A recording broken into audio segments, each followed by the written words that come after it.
And Christine, while we're waiting on people to join, I run bi-weekly or bi-monthly reports for Georgia HFMA regarding our CRCR CHFP, uh, basically individuals who've passed the exam. Just kind of an FYI, I was on a call yesterday. Those reports have not been working since June 10th Oh because I no. was freaking out a little bit, thinking nobody's passing their exams. And you did the CRCR again, which was amazing. You know, you and I have been working on CHFP, but there's been no movement since January. And I'm thinking, well, hopefully, people are going to be taking the CHFP at the end of the sessions. But anyhow, for those of you guys who run reports for your chapters, just kind of FYI when it comes to the CRCR, CHFP, I know those reports are currently not working. I don't know about other reports, but just when it relates to the CRCR, CHFP. Great. Thanks, John. We'll look into Sure. that. So, all right. Let me get my computer moving. My apologies again. Sometimes it freezes.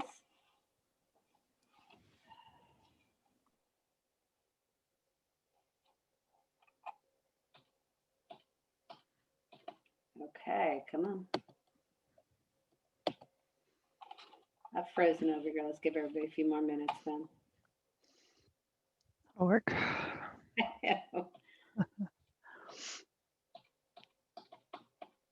literally frozen.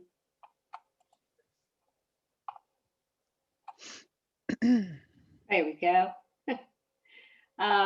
So just as a reminder, and hopefully everybody has been following along in the materials that are on the HFMA website. For those of you who have, and I know Lynn is working through hers as well, there is a significant amount of materials out there on the website that will continue to support the high level concepts that we're reviewing to today. But to continue to understand it and really get that in-depth information, this is only intended to do an overview of that. You absolutely do need to take the course on the HFMA website. So, as we all know, the healthcare industry has been in a constant state of change since CMS implemented the IPPS payment system in 1983. Since 2010, the Affordable Care Act dramatically accelerated the pace of change with its health insurance market reforms, expansion of coverage, and healthcare delivery system transformation.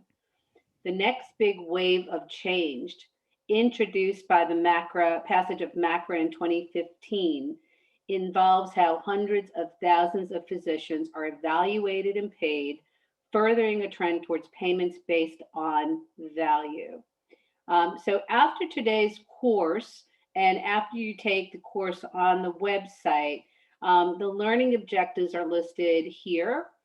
Really understanding the various models, how business intelligent concepts in healthcare organizations is key to creating those right models. How it's required the collaboration between finance professionals, physicians, and payer gets much tighter as we move to that value-based model. And then look at population health trends in future healthcare delivery models as we move forward.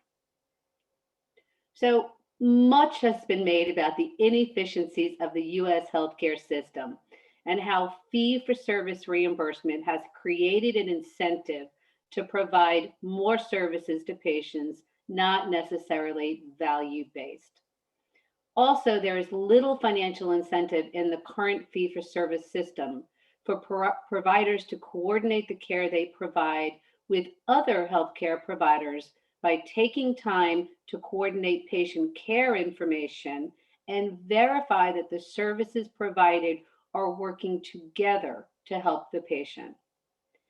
Capitation has had some success in reducing the incentives for fee-for-service reimbursement, and it encourages providers to maximize efficiency in healthcare service delivery, but it does not provide incentives for providers to work cooperatively to coordinate care decisions with other caregivers.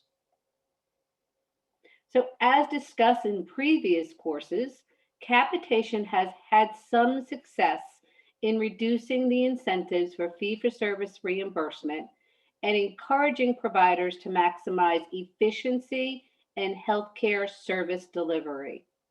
Depending on who controls the capitated payment on the provider side, capitation may not provide incentives for providers to coordinate care decisions with other caregivers.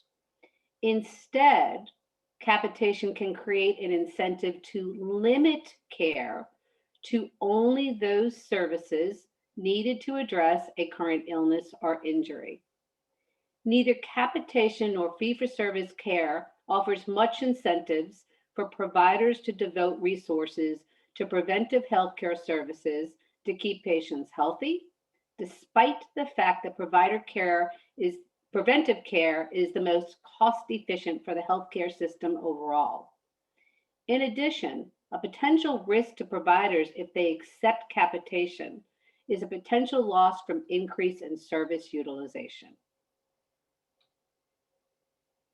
So there are 4 models of reimbursement that provide motivation for providers to work together to generate positive patient outcomes. The models are as follows: patient-centered medical homes, accountable care organizations or ACOs, bundled payments, and the quality payment program or QPP under MACRA. So patient-centered medical homes, usually referred to as the medical home, is a primary care delivery model intended to organize providers into a coordinated team to meet the majority of a patient's healthcare needs. The medical home may include not only primary care physicians, but also nurse practitioners, physician's assistants, pharmacists, nutritionists, health educators, and social workers to directly provide care and to coordinate care from multiple sources. The Patient Protection and Affordable Care Act, or PPACA, includes provisions for a new approach to reimbursing hospitals and physicians for their services. Since current payment methods do not encourage providers to work together to keep patients healthy, PPACA has attempted to change that paradigm with its call for providers to organize together in entities called accountable care organizations, or more commonly known as ACUs. So an ACO is a network of healthcare providers that may include physicians, hospitals, and other providers such as nursing homes or retail pharmacies, organized together to share financial and clinical responsibility for the care of a group of patients. An ACO makes the provider group accountable for the health of the patients under their care and creates financial incentives for providers to share data and avoid unnecessary tests or procedures. They have quality targets that include providing preventive services to patients and monitoring patients' health. The ACO model compensates providers who keep patients healthy and keep total patient care costs lower.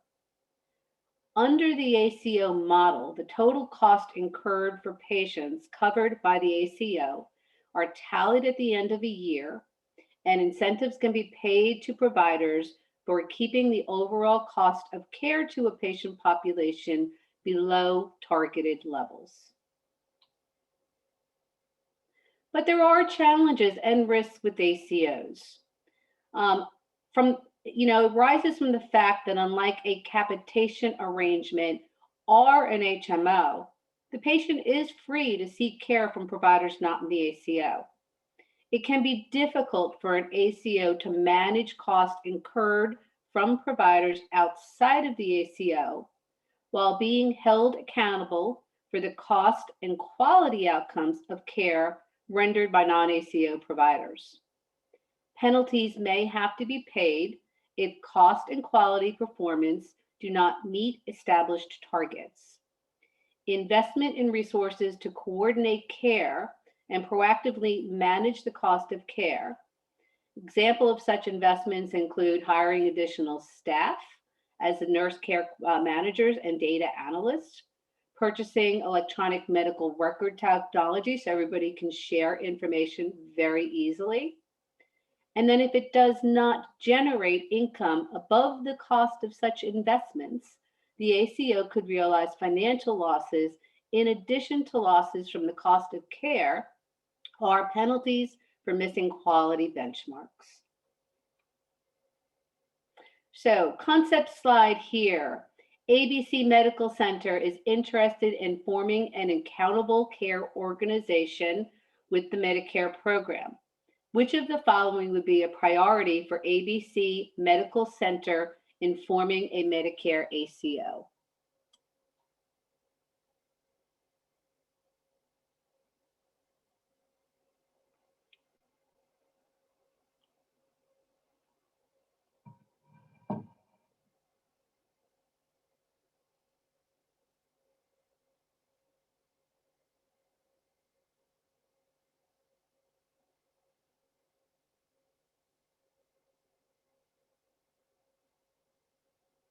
Okay, Diane, let's move on. The correct answer is actually A. The ability to share clinical data among providers and analyze data is an essential part of operating a successful ACO. Since they are forming a Medicare ACO, an insurance license would not be needed. The ACO focuses on managing the provision of care, not administering health insurance functions. In order for an ACO to be successful, it must control cost and maintain quality. Not all providers in the ACO may increase cost and hurt the performance, and may not be, not all providers in the community may be able to work with the goals of an ACO. And while larger volumes of patients may be advantageous, patients that do not have access to providers in the ACO may increase costs and hurt the performance of the ACO. Okay. Moving on. Come on, computer.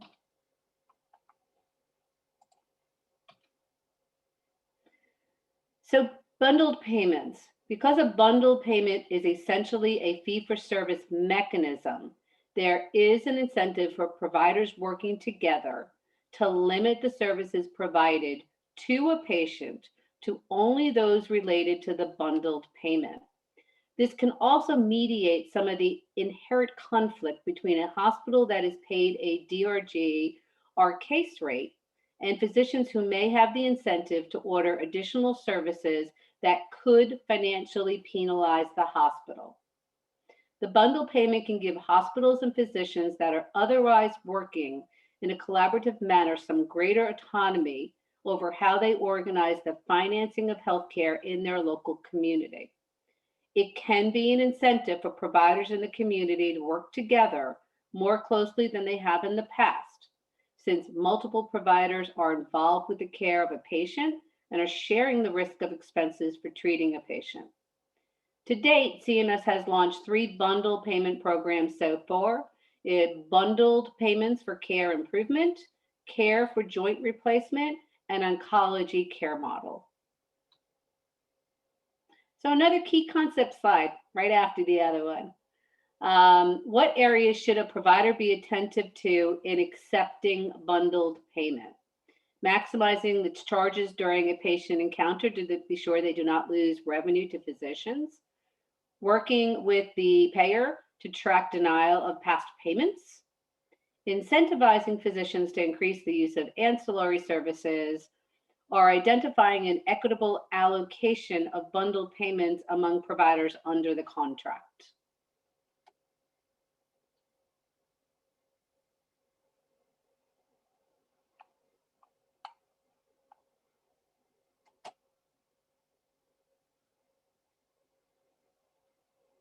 Okay, I'll close that out now. I've got most people have answered it. The correct answer is actually D. So why A is not correct is because the bundle payment provides a flat amount to be divided among multiple providers to cover all services for a fixed period of time. Increasing charges will not necessarily help a provider and will in fact hurt other providers participating in the bundled payment. Um, while understanding past denials might help with recovery of funds from past services, it will not impact operations under a bundled payment model. Instead, understanding how to fairly allocate the payment among providers will be a higher priority.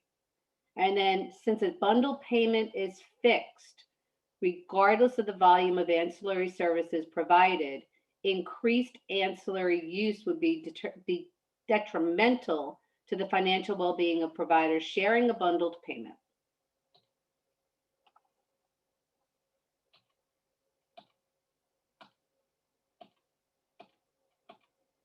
All right, again, guys, I don't know why it gets caught up right after that.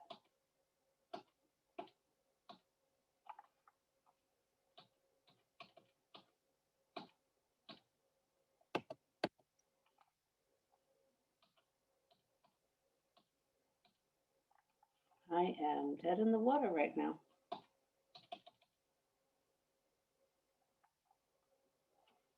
My apologies, guys. We have been hit with definitely technical issues. There we go. It's like 500 times and I can get it. Sorry. So now when we talk about MACRA, the Medicare Access and CHIP Reauthorization Act of 2015 is a law that reformed the Medicare payment system. MACRA repealed the SGR formula used to update the physician fee schedule and replaced it with a value-based payment system. They streamlined it with a new merit-based payment incentive system and allotted bonus payments for participation in eligible alternative payment models. So overall, the medical home, ACO, bundled payment models, and quality payment program under MACRA all create a situation where providers must work together to generate positive patient outcomes.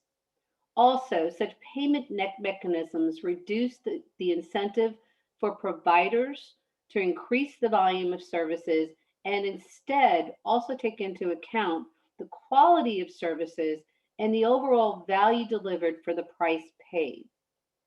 The models continue to evolve, but share one common key element: the need for all parties to have a clear and detailed understanding of financial and clinical data to deliver efficient, high quality care.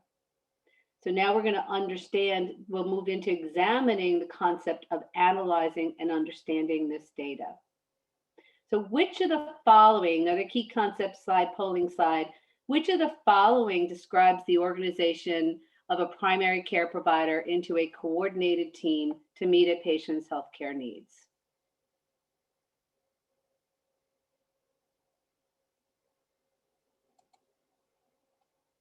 Medical home, capitation, fee for service, or bundled payment?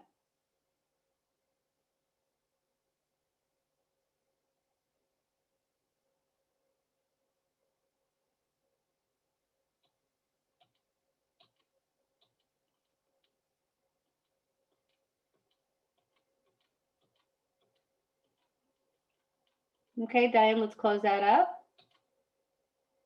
Medical home is correct. It is a team-based delivery model led by a physician that is intended to provide comprehensive medical care to patients with the goal of maximizing health outcomes and reducing overall costs. Capitation is a method of reimbursement in which a provider accepts a per month payment from a payer. Fee for service is a payment model where services are reimbursed based on services rendered. And then bundled payment is a fixed reimbursement for services to healthcare providers for clinically defined episodes of care.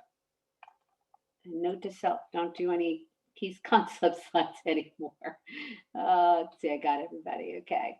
So we're going to talk about the drivers of consumerism today and why obviously price transparency and value and quality is important to our patients. So patients are more, internet savvy, Google and the availability of information about diseases and treatments, physicians, and other healthcare professionals.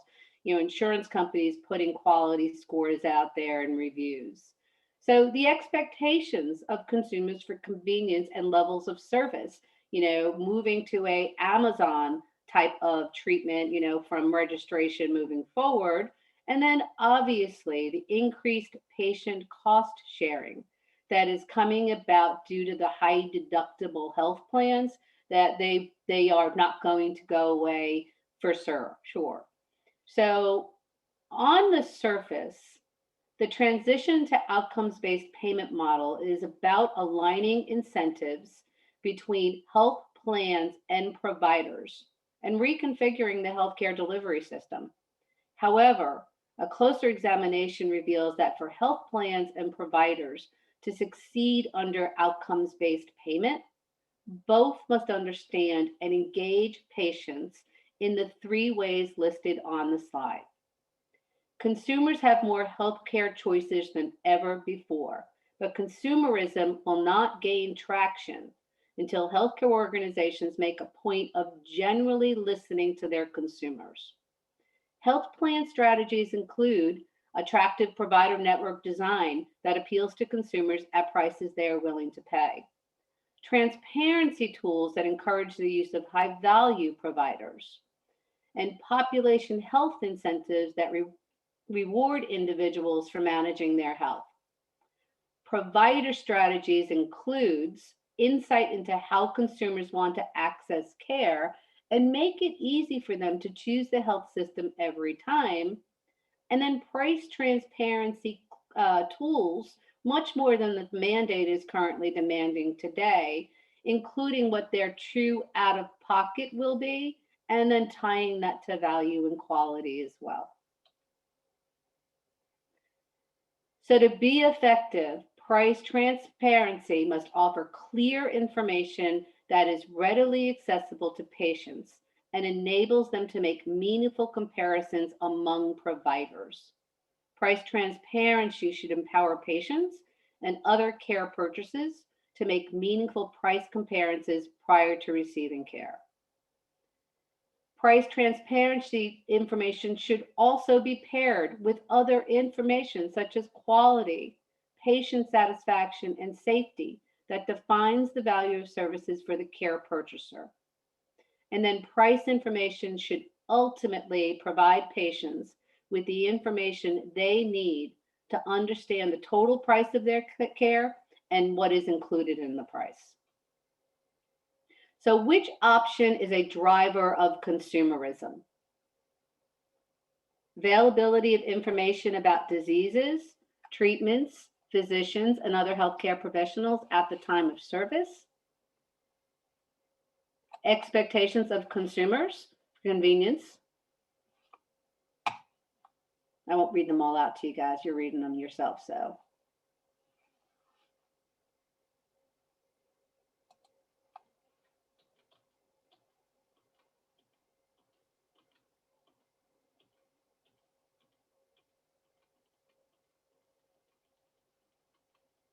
All right, Diane, let's close that poll. As I think pretty much everybody got the right answer. D, all of the above.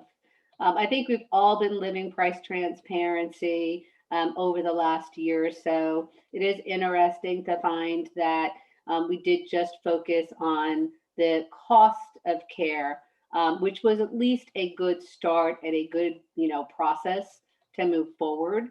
But certainly tying that into value, into quality, is where the industry needs to go to. So I would expect that we will see significant changes to the current structure of the CMS mandate over the next few years.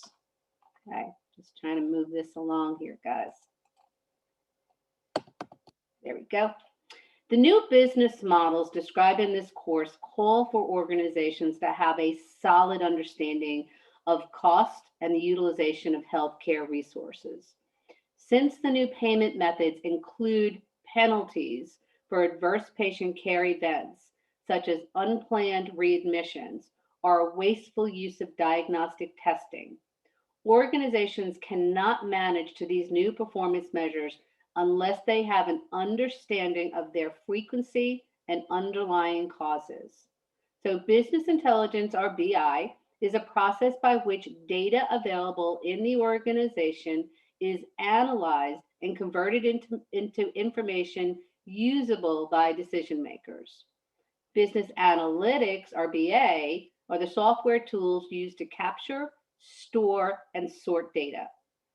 There's a very fine line of difference between BA and BI, and this is just same as the difference between data and information. In today's healthcare industry, finance and clinical professionals must collaborate to understand information produced by the business intelligence function and guide management on the best course of action. There are three components of implementing BI strategies. A critical first step in implementing a business intelligence function is to have a basic data strategy that includes agreement on what data is gathered, what is measured, and a process to protect the accuracy of such data. Once the foundation of data gathering is established, management must decide on what metrics will be monitored. In order for information from business intelligence to be useful, it must be available to decision makers in time for them to take action on it. And then a final critical element in BI, particularly in healthcare, is a process in which the integrity of data is maintained. Not only is this important in the accurate reporting of clinical data, which could influence patient care, but it is essential when evaluating the cost of care under fixed or prospective payment methodologies.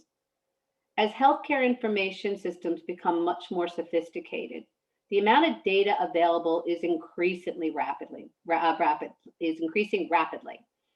Business intelligent personnel must closely monitor data accuracy, implement data integrity checks, and work with clinical and administrative systems to address user errors that could compromise data quality. So one element of the conversation about healthcare value remains constant. Finance professionals may have limited training in clinical science, and clinical professionals may have limited training and experience in financial management. The HFMA Value Project defines values as quality in relation to the total payment for care. Quality in this context is defined as a composite of patient outcomes, safety, and experiences with caregivers.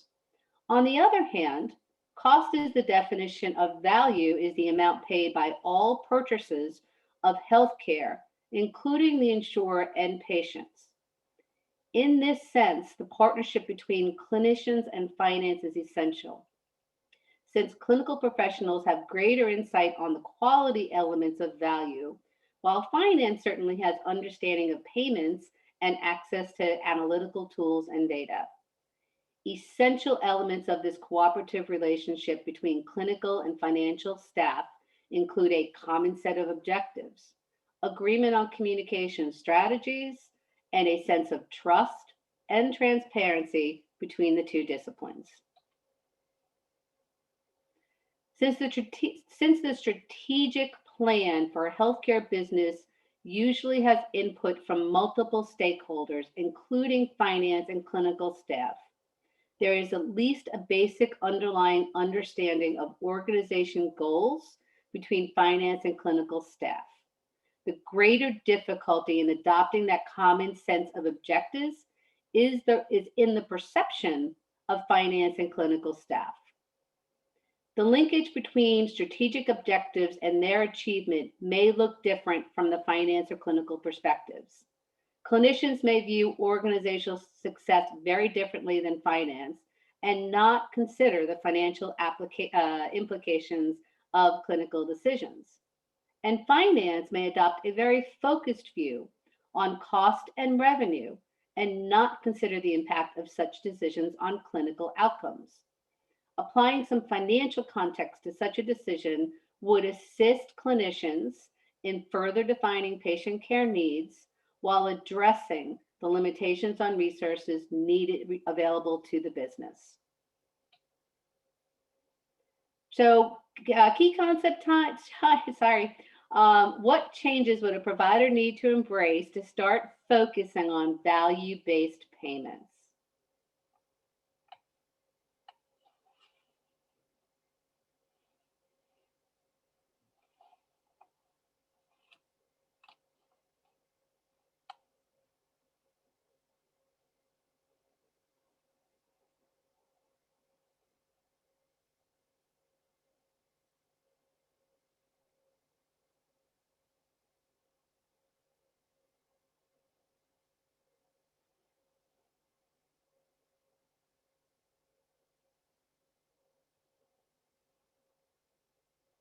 Okay, Diane, let's close it up. The correct answer is B. So why is A not correct? The strategy does nothing to address patient outcomes or satisfaction, which are elements of quality. Instead, it aims to diversify existing reimbursements, which may not be sustainable.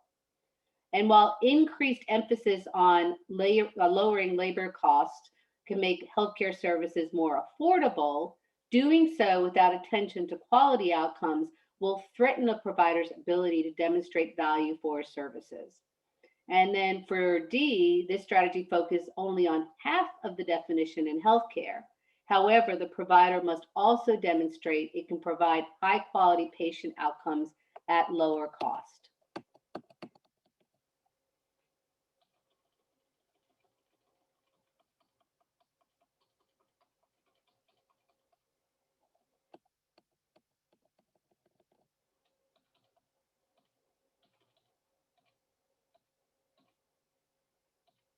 Okay, there we go. So, an area of future healthcare management that will truly rely on the collaboration between finance and clinical disciplines is that of population health. Managing population health entails a group of providers and a health plan collaborating to improve performance on measures of overall health, such as hypertension or diabetes or cancer screenings for a specific group of patients. In the past, health plans have had the overall goal of improving population health.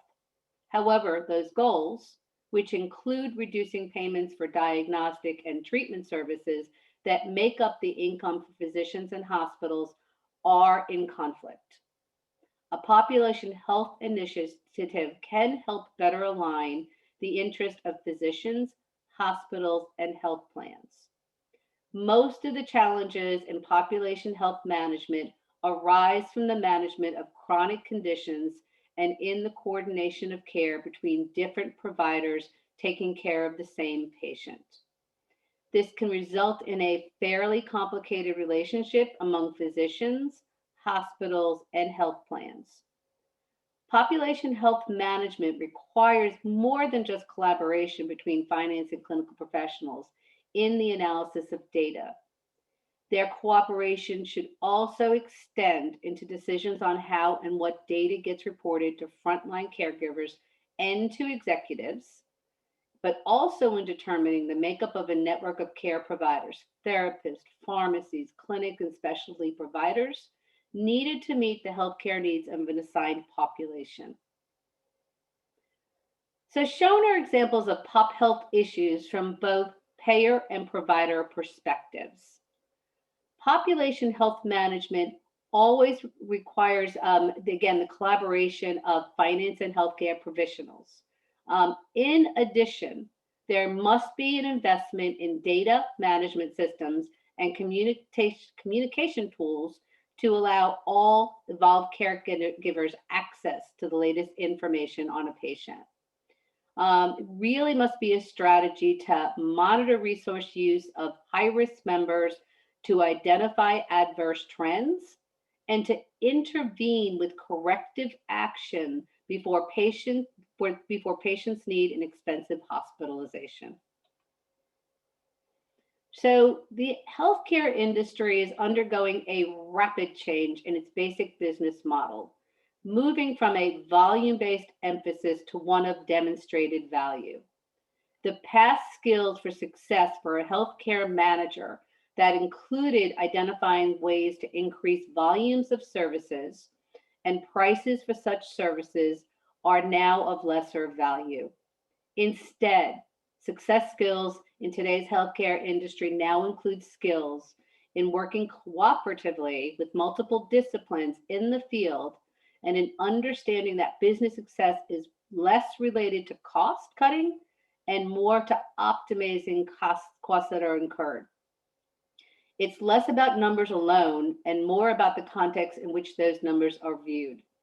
The successful healthcare manager must think not only about numbers, but also about causes and solutions. So that was a summary of an overview of the key concepts that are in this section on the HFMA module to support this section.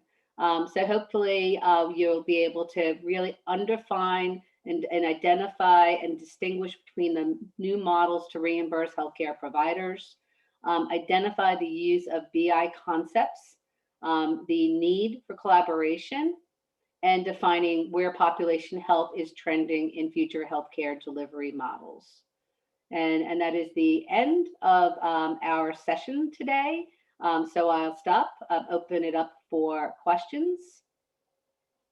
And I see we have some chat messages in there. You can put the messages in chat. You can put the messages in Q&A as well. We'll monitor them there. Or you can feel free to get off of hold and join us that way.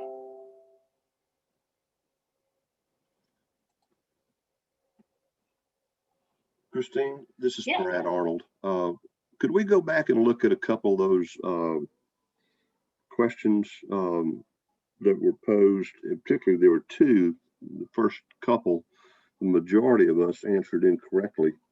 And I'd like to go back and talk about those and understand why we didn't have the right answer from our perspective. Yeah. And anyway, could we go back and look at that? Yeah, hold a minute. And let me just get this moving forward. It was the key concept. Yeah, I'm going to go to key concept slides. I'm going to go back to start from the beginning. We'll go from there. Yeah. Yeah. I think that might have been our first one.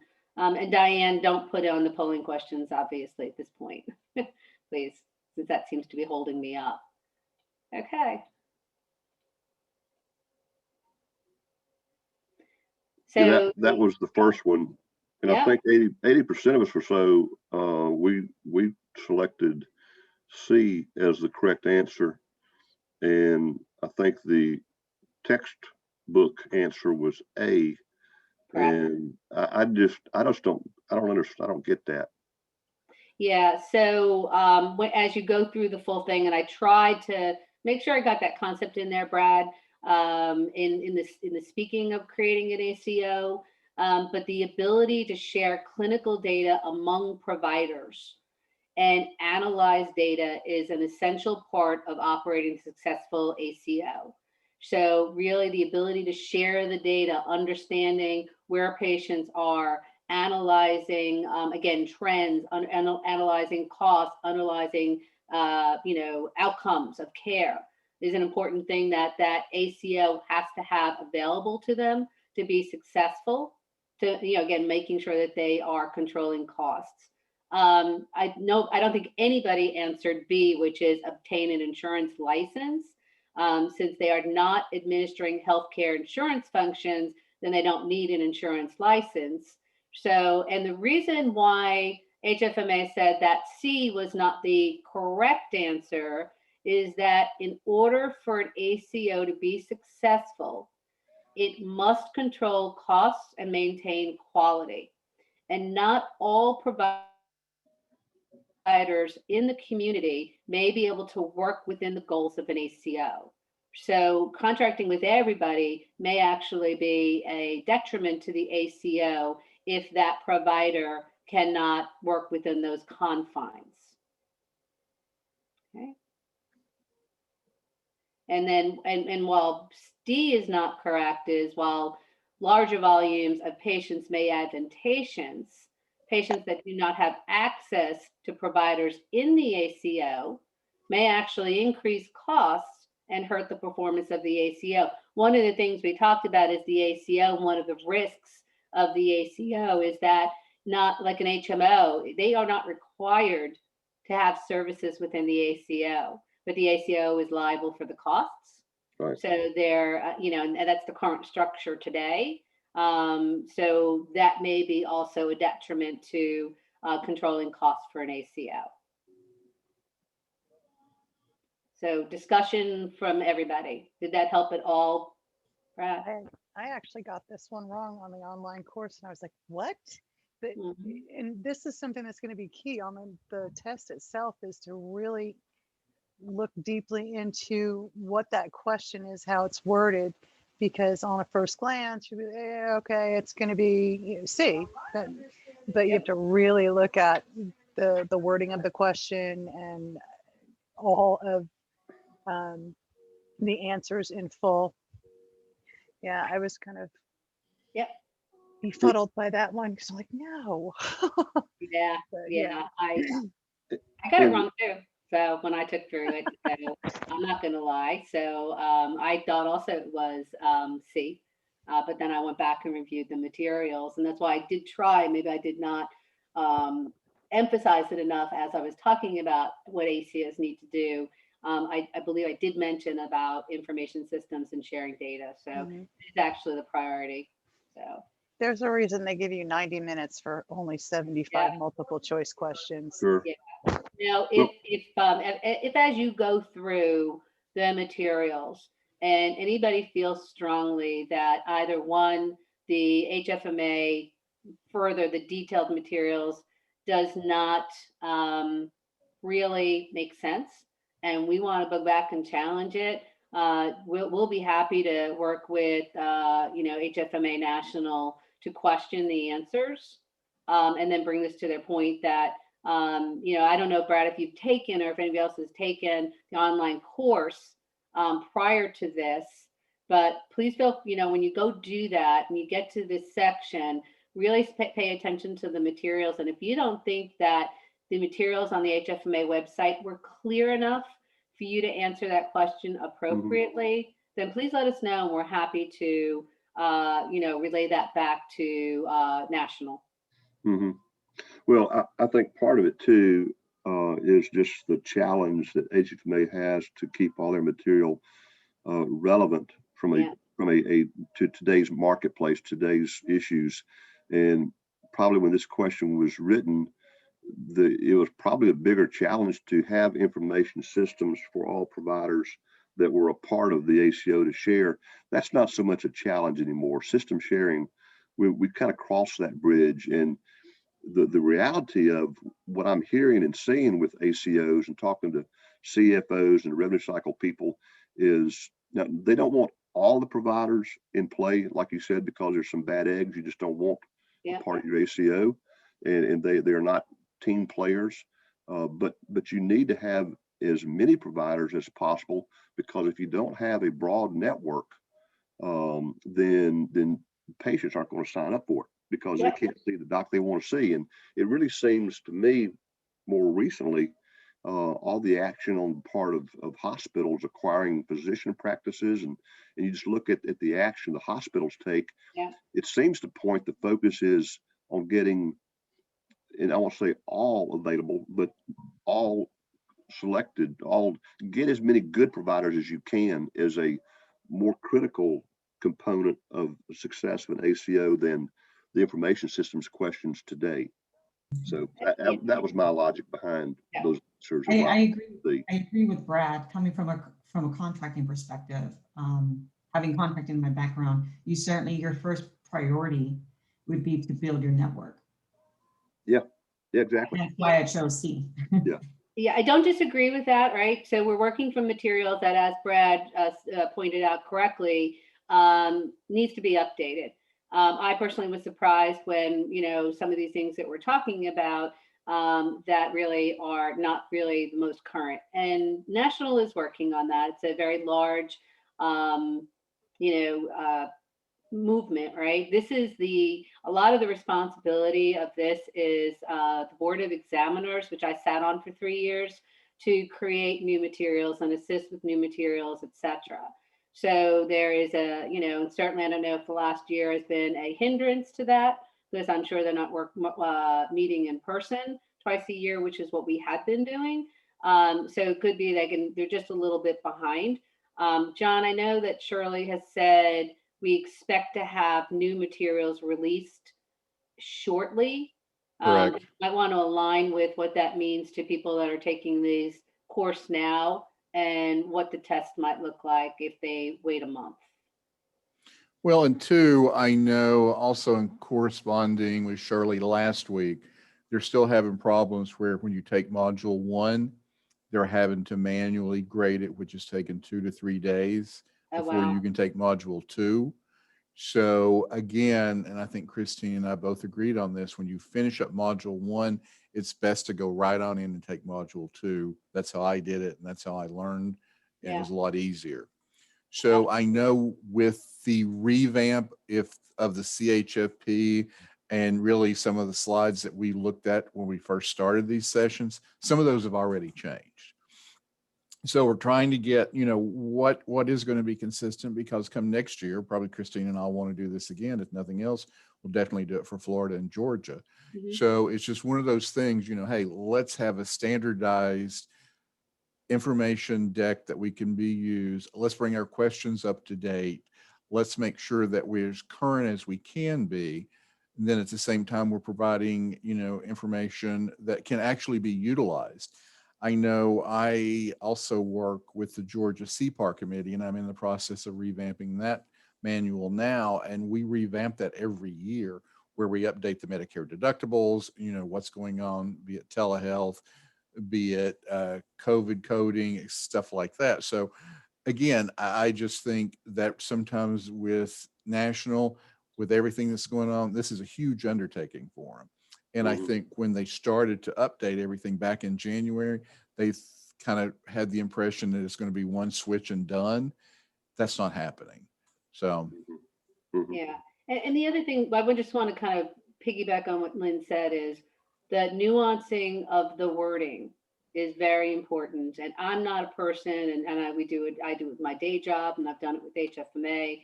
I'm not a person that really enjoys it when answers are put out there that can be confusing. So I think both in C and D, the key word there is all available providers or all available patients. Yeah, that word available is kind of key. Selected, yes. Available, not necessarily. Yeah, You got it correct. It's exactly what it is, and that's what There are a few. Yep, They're worded like that, and it can be confusing.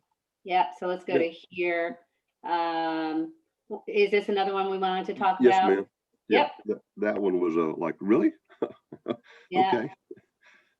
So the correct answer is D, is identifying an equitable allocation of bundle payments among providers under the contract.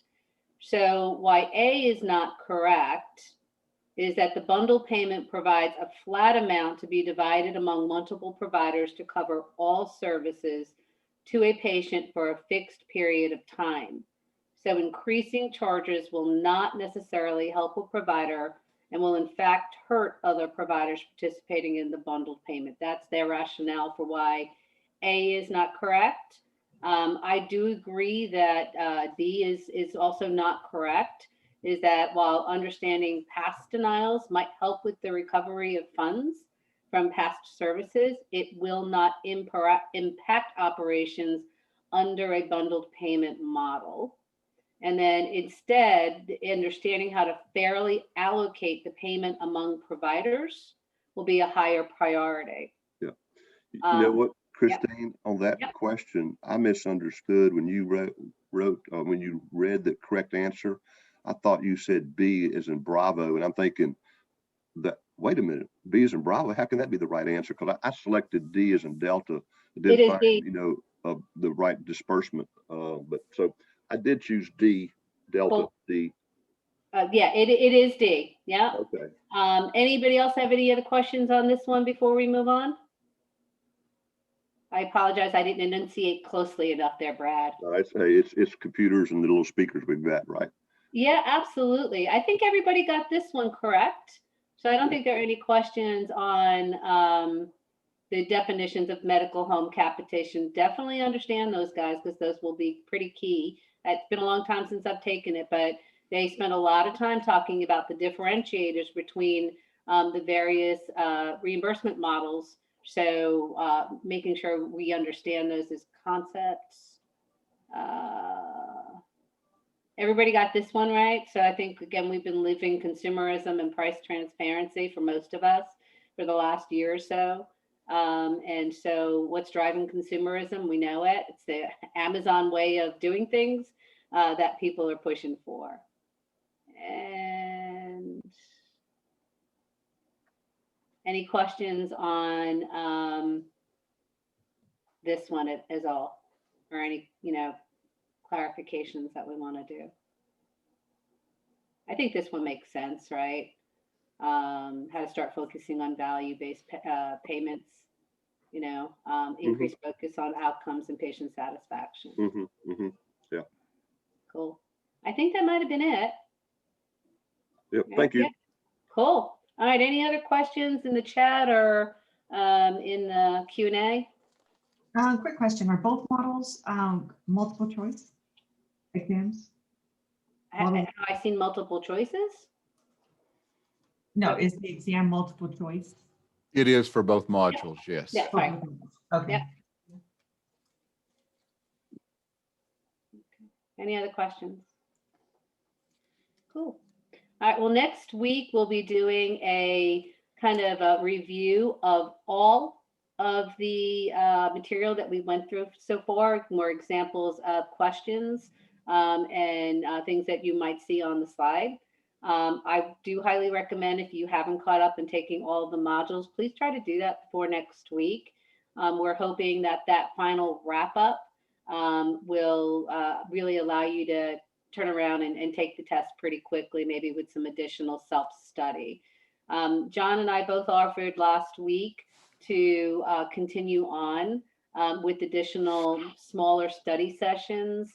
Certainly, if you want to create something, we're happy to take emails and say, hey guys, can we review these concepts, etc., and have people jump on.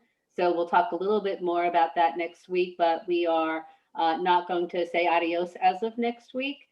We want to continue to support you all and see all of you successful in completing the exams and obtaining your CHFP. I know it's very important. It's been very, very important to me. I know it's been important to John. I know Lynn's going to get it this time. So we look forward to you obtaining that certification as well.